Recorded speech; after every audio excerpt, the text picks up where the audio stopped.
स्थिति चाहे विषाद की हो, चाहे प्रसन्नता की हो, व्यक्ति को विवेक पूर्वक निर्णय लेना चाहिए।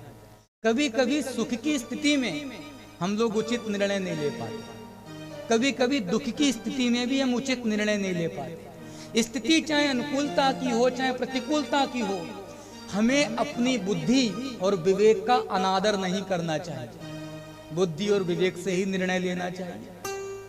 कलयुग के दिव्य गुण पर राजर्षि परीक्षित इतना रीझ गए कि उन्होंने विचार ही नहीं किया। कलयुग को यहीं पर तो अवसर मिल गया। कलिकाल ने अपने प्रभाव से परीक्षित की बुद्धि को दूषित कर दिया और राजर्षि परीक्षित के द्वारा एक संत का अपराध बना। आखेट खेलते खेलते राजर्षि परीक्षित क्षुधातुर हुए, तृषा से तृषित हुए, सो महात्मा समीक के आश्रम में जा पहुंचे। इधर महात्मा समीक भगवान के भजन में भजनस्थ, समाधि में समाधिस्थ, और ऐसी स्थिति में राजर्षि परीक्षित महात्मा समीक के आश्रम में आए। जल की याचना की, पर समाधि की दशा भी तो बड़ी अद्भुत होती है। चित्त की वृत्तियों का निरोधीकरण, यही तो समाधि। चित्त वृत्ति निरोधात्मके इति समाधि। महात्मा समीक तो अपनी चित्त की वृत्तियों का निरोध कर समाधिस्थ थे, और ऐसी स्थिति में राजर्षि परीक्षित ने उनसे जल की याचना की। उन्हें क्या पता कौन आया कौन गया। समाधि की स्थिति ही कुछ ऐसी होती है, किसी के आने का और किसी के जाने का भान नहीं होता। राजर्षि परीक्षित ने जल का आग्रह किया। राजर्षि परीक्षित को महात्मा समीक के द्वारा ना तो कोई प्रत्युत्तर मिला और ना किसी प्रकार की जल सेवा मिली। कलिकाल ने तो राजर्षि परीक्षित की बुद्धि को दूषित कर ही रखा था। सो राजर्षि परीक्षित के मन में बड़ा रोष हुआ। क्रोधावेश में आकर राजर्षि परीक्षित ने एक मृत सर्प को महात्मा समीक के गले में डाल दिया। उन्हें ऐसा लगा कि ये महात्मा हमारी उपेक्षा कर रहा है, हम राजा हैं और ये अपने द्वार पर आए हुए राजा का सत्कार नहीं कर रहा। कलिकाल के प्रभाव के कारण राजर्षि परीक्षित ने आज एक संत का अपराध कर दिया।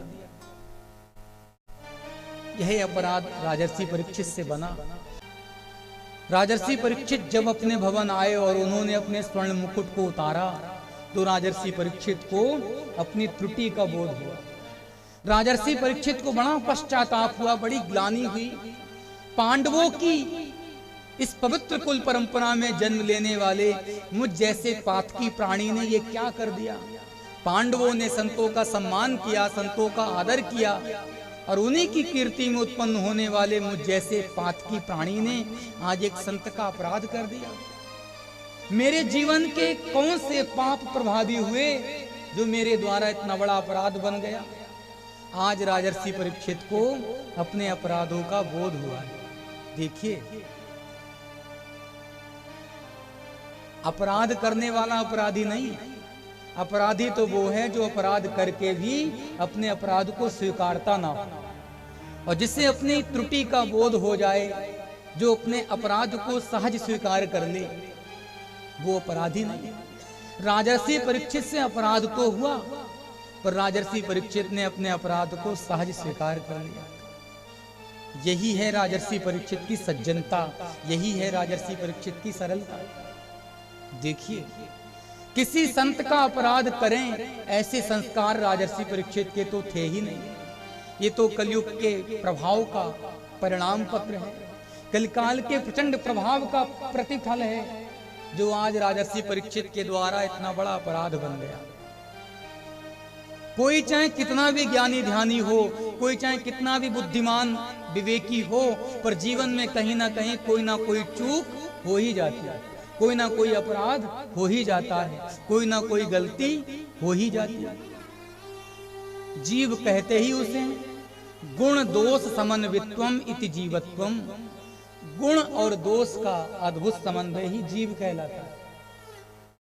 कभी कभी हमारे जीवन के गुण प्रभावी होते हैं, तो कभी कभी हमारे जीवन के दोष प्रभावी होते हैं। कलिकाल के प्रभाव के कारण राजर्षि परीक्षित के द्वारा एक संत का अपराध हुआ है। इधर समीक निंदन महात्मा